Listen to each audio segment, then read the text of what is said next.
So first, let's begin with the star of ABC's Blackish, Anthony Anderson. He is an Emmy and Golden Globe nominated actor, and he is famous on pretty much every screen you've got, on the big screen, the small screen, Android, iOS, game shows, guest appearances. This past August, by the way, Anthony was just awarded his star on the Hollywood Walk of Fame, which is pretty cool. And in addition to being the star of Blackish, he is also an executive producer on the show, where he plays Dre Johnson, who got his own diabetes diagnosis on the show in 2017. So in real life, Anthony was diagnosed with type 2 diabetes in 2002. And since then, he's helped define an award-winning education campaign called Get Real About Diabetes with Novo Nordisk, a worldwide diabetes company, for those who don't know. The program focuses on real talk for people living with type 2 diabetes to help motivate them and to get serious about managing the disease, and along the way to debunk some of the stigma and shame that often comes with it. The whole effort is informed by Anthony's own challenges managing his diabetes over almost the last 20 years.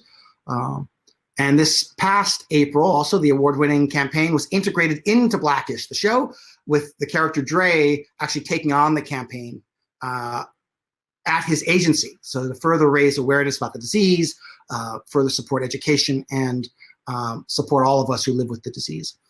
Anthony was planning to be with us live today, but as Hollywood works, a last-minute production conflict made that impossible. But fortunately, I was able to sit down with him just a couple of hours ago, and I can share that conversation with you. So here, go on and take a look. Anthony, thank you so much for sitting down with us and sharing your story with me and with our audience. For those of us who don't know you and your history with diabetes, can you tell us a little bit about your story? Like, tell us about your diagnosis and kind of where all this started. Well, I just made 50 years old this past August 15th. And this February, I believe, will make, I think, 20 years that I've been a diabetic, either 19 or 20 years. I guess that's congratulations. You say congratulations. Congratulations. I don't know. Yeah, it's either going to mark 19 or 20 years that I was diagnosed as a type 2 diabetic. And my story goes like this. I was working extremely hard, burning the candle at both ends, creating my first television show while promoting a huge movie. I was in 16 different states. I was in 14 different states in 16 days. Wow. And at one point, I was just exhausted, and I just found myself taking midday naps and whatnot, which was out of the ordinary for me. But I was like, I'm developing a new show. I've been in 14 different states in 16 days, all on commercial flights. I wasn't flying private. So just dealing with the hustle and bustle of airports and travel to and from airports. And I just thought that was taking its toll. And so I didn't pay much attention to the symptoms of being a diabetic at that point. And then maybe 10 days to 2 weeks after that had started, I'll never forget one night, in the middle of the night, I just had this unquenchable thirst, and it went from the middle of the night to the wee hours of the morning. And in the course of 2.5, 3 hours, I had drank 5 gallons of water. Wow. Yeah, and I know it was 5 gallons because I just put the 5-gallon jug on top of the water dispenser that evening. Yeah. And I kept waking up in the middle of the night, having to use the restroom. And every time I would use the restroom, I felt this need to drink. And as soon as I took the drink, I would have to go to the restroom. And I woke up the next morning and I was like, I think I may have diabetes. Mm. Mm-hmm. And I went to the doctor, and on the way home from my visit, I got a call from the endocrinologist, told me that I needed to turn around and come back to the hospital, that my blood sugar was in the high 200s, and that I needed to come sit and consult with her and maybe take some insulin or whatnot. And that's how I was diagnosed with type 2 diabetes. Yeah. And I'm sorry, and just to follow up, you know what's crazy, once I was diagnosed and I was conscious of what the symptoms were, I realized that my dad had been a diabetic for probably close to 20 years at that time. Wow. Without being diagnosed. Yeah, undiagnosed. He was just toughing it out, right? Just going through his life. Yeah. I had just gone back to my childhood, and I was like, all the things that once the doctor told me that I was a type 2 diabetic, it immediately came rushing to me. All the symptoms that I had were the symptoms that my dad had, but went undiagnosed. And, you know, my dad never really went to the hospital, you know, and it's unfortunate that most men, myself included on occasion, rarely go to the hospital unless an appendage is falling off and we need to go. And so once I was diagnosed, I went to my dad, and at that time he had already been diagnosed, and then, you know, we were tackling this together. And then subsequently, 2 or 3 years later, my mom was diagnosed with type 2 diabetes. Oh, I didn't know that. So then it just became a family affair. And, you know, my dad's quality of life, because it had gone unchecked for so long, was pretty bad for him. And he started to make a turn for the better. And unfortunately, we lost him to complications of diabetes some years after he was diagnosed. But I didn't want that for my children. I didn't want that for my mom. I didn't want that for my family. So that's when, you know, I had a real reality check. Yeah. You know, I'm sorry for that, for your loss. And, you know, and it's not so different, though, I guess, from so many people, right? Especially when it's undiagnosed. I'm curious, you know, given how you had to look back on his life and your life and say, like, oh, these things were always there. You know, I noticed on your social media, you identify yourself as, you know, just a kid from Compton. And I'm curious, like, did that kid from Compton know anything about diabetes? Like, when you grew up, was there any conversation around it? Had you heard of it? Like, what was the belief system or the knowledge at that point? You know, there was no conversation about it within our household, because at that point, we hadn't been affected by it. You know, but we knew about the disease from friends, distant relatives or whatnot. And, you know, just growing up, it was always, even though it's a serious disease, it was always spoken about in lighthearted way, like, oh, you know, Aunt Vern, she got the sugars, you know, but there's nothing sweet about this disease. But we knew of it, hadn't had anyone affected with it directly in front of us within the family, but we just knew of friends who had it, friends of family members, distant relatives. You know, you hear stories like, oh, you know, so-and-so lost a foot, so-and-so lost a toe. And it really hit home for me. Friend of mine named Gooch, after I was diagnosed, you know, I found out he was diagnosed as a type 2 diabetic, and ended up losing, and we call Gooch 9. And his nickname is 9 because he lost his big toe to complications of diabetes. So he only had 9. He only had 9 toes. After, good save, by the way. Good save. After that, yeah, thank you. He only had 9 toes.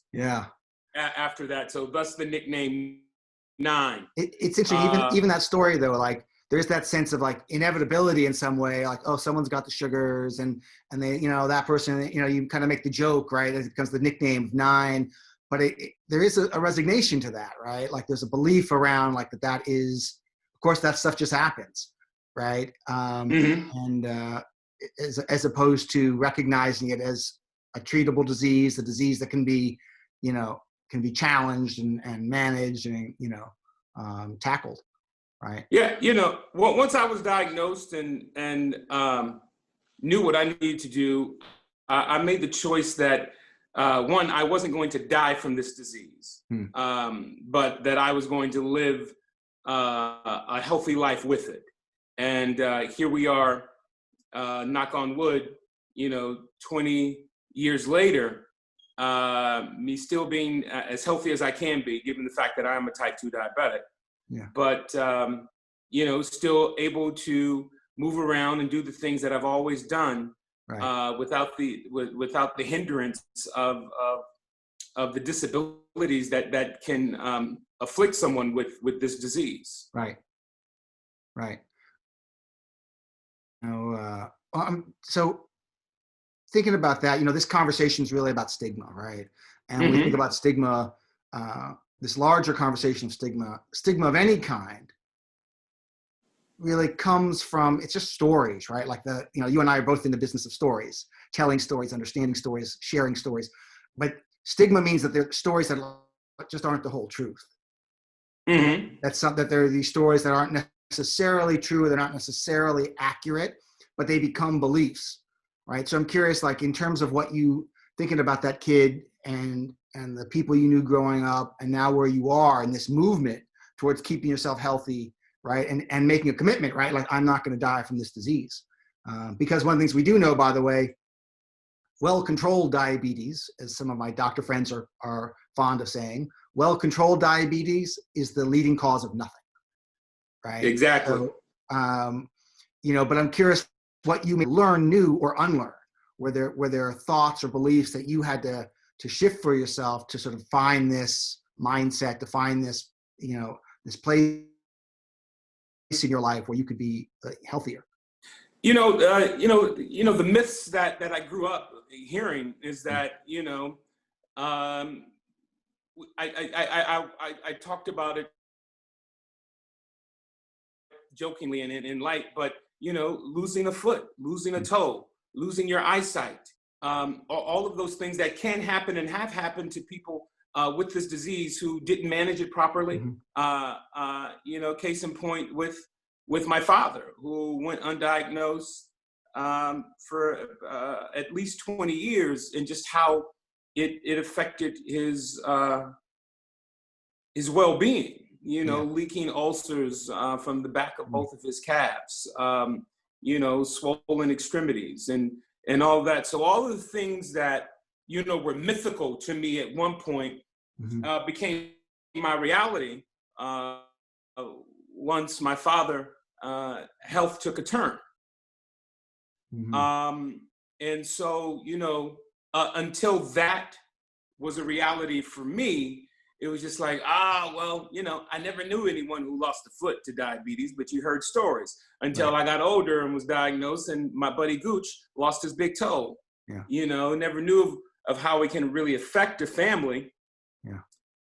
You only heard about those things until my father and how it affected us. And then it was like, so the myths, until they become reality, are just fantastical stories. And then all of a sudden, when they hit home, you're like, oh, wait a minute.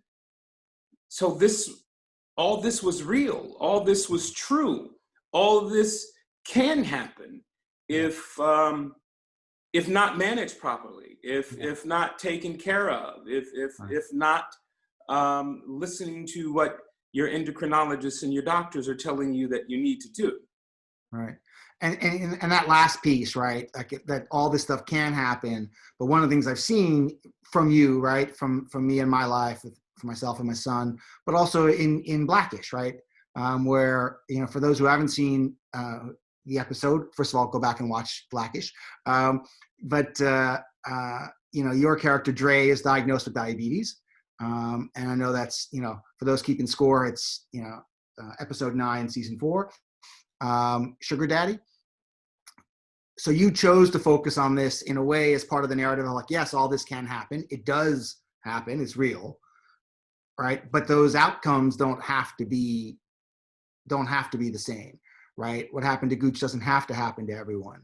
What happened to your dad doesn't have to happen. I'm curious, like that episode, which is a brave thing, right? You don't have a lot of folks in Hollywood. You don't have a lot of folks in entertainment stepping out and really talking about diabetes, right? And I'm curious for you how that episode came about, right? Was it hard for you to make that happen? Like, what was the story there?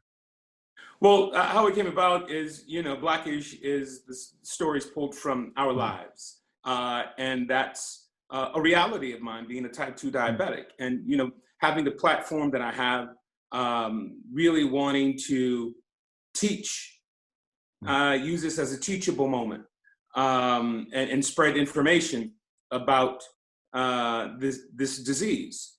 And, very seldom, but it has happened in the past, and hopefully it continues to happen, that the leading actor on a television show or whatnot will tell these type of stories, these type of personal stories, to share with the masses and Right. to help educate.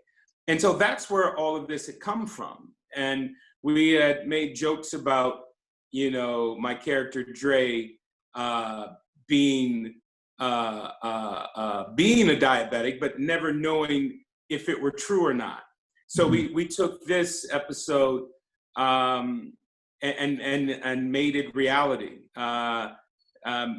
He went to the doctor and found out that he is a diabetic, and that all of the jokes were really true. All of the things that we joked about were telltale signs about diabetes. And here we are now with this character facing it in real time, in real life, as the actor who's portraying him is dealing with this in real time. And real, and thus, my partnership with Novo to create a campaign, that we could bring to the world and talk about, diabetes and what you can do. One can do to try to avoid this if you're pre-diabetic. So we created our campaign, Get Real About Diabetes. Yeah, tell me a little bit about that, because I know you actually reached out and found them, right? Like this is something that you felt strongly about. You decided you want to do it. For those who haven't gone there yet, getrealaboutdiabetes.com. Go check it out. But tell me about that effort. Like, what does that mean? Like getting real about diabetes. What do we take from that? That's it. Getting real about it and dealing with it head on. Getting as much information about the disease and about you as an individual and how you can combat this and live a long, prosperous, fruitful life as a type 2 diabetic. And I believe that Novo and I kind of reached out to each other. I had already been in the diabetes space, just telling my testimony and sharing my story with communities. And a mutual friend had reached out and asked me if they could introduce me to someone, to Ambry. And I said, sure. And we had this conversation about what it is that she and her company Novo could do with me within the community and talk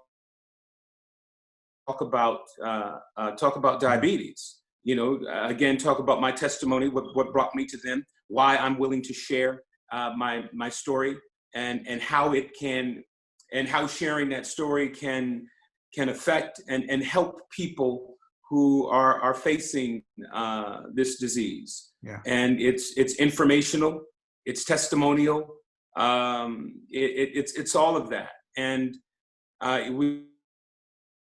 we've had this partnership for a few years now, and people stop me on the street. They see my transformation, and they're like, yo, I saw you, and because of your transformation, I've lost 120 pounds. Wow. I was in Vegas not too long ago, or last week, reopening Planet Hollywood. And as I was walking through the casino, heading back to the car to come back to LA, a young gentleman stopped me, young African-American man, stopped me in his mid-20s. No, late 20s, early 30s, possibly.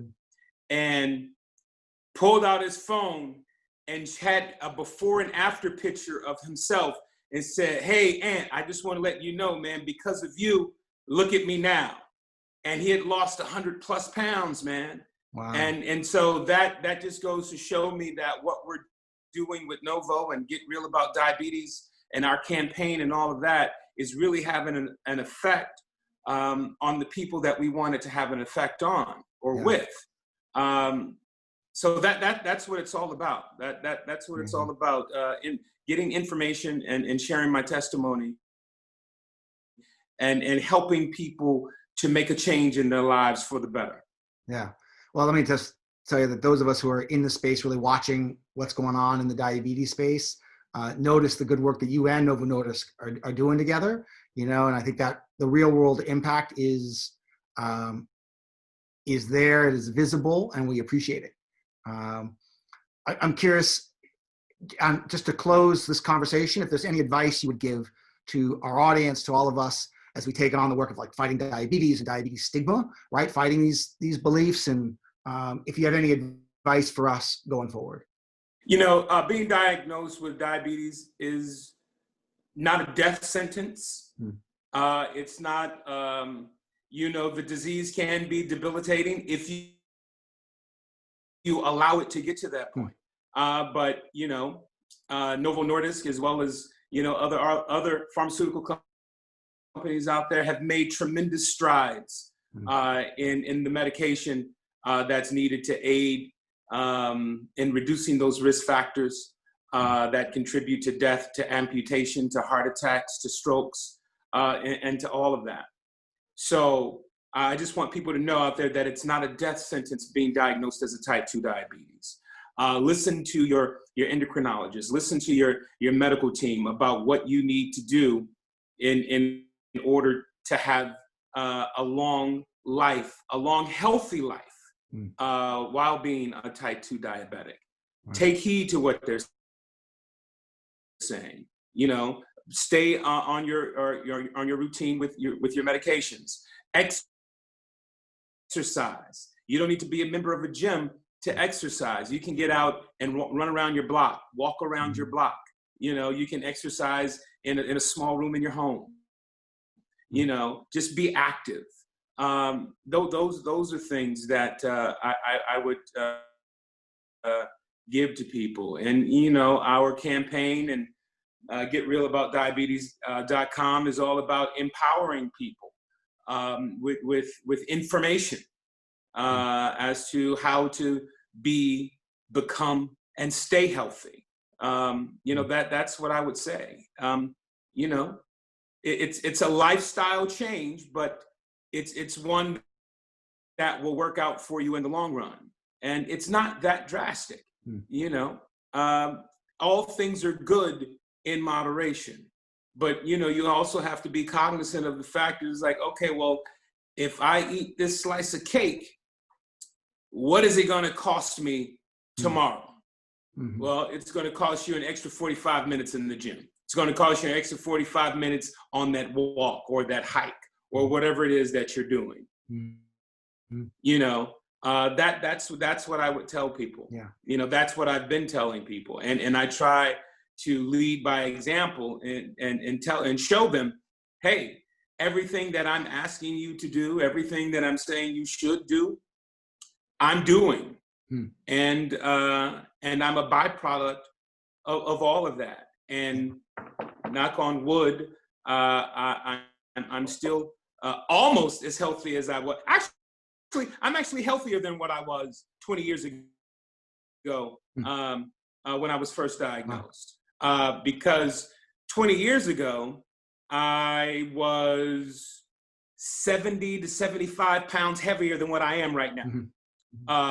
So yeah, I'm actually healthier and more fit today after being diagnosed as a type 2 diabetic than what I was pre-diabetes. Yeah, right. Well, all the things that you described, they're things that everybody should do, right? They're things that keep everyone diabetic, non-diabetic, whether you're living with this disease or not. But the stakes are higher when you got diabetes in your life, right? So they're good healthy habits for everybody, but the ramifications are more if you've got diabetes, right? Yeah. Well, I Anthony, also, yeah. I'm sorry, I just want to say, I also would encourage everyone who has an interest in diabetes, because they're diabetic or they're pre-diabetic or a family member is, educate yourself as much as you possibly can about the disease, what contributed to the disease, and what you can do to make your life and lifestyle easier and better after being diagnosed with the disease. I would say that as well. Yeah, yeah. Well, and you can check that out also at getrealaboutdiabetes.com with what you do with Novo Nordisk. Also, for those who are part of this event, the work that at the Diatribe Foundation is all about making people smarter about diabetes. So I encourage you all to look at diatribe.org. Anthony, thank you so much. I appreciate your time sharing this conversation, elevating this conversation. It's really important, and we all appreciate you and what you're doing. No problem, Dave. Thank you for taking the time to speak to me, man. I appreciate you for that. You're welcome. Break a leg today. Thank you, buddy. All right. All right. And now we're going to go back to our live event, and we'll transition over there.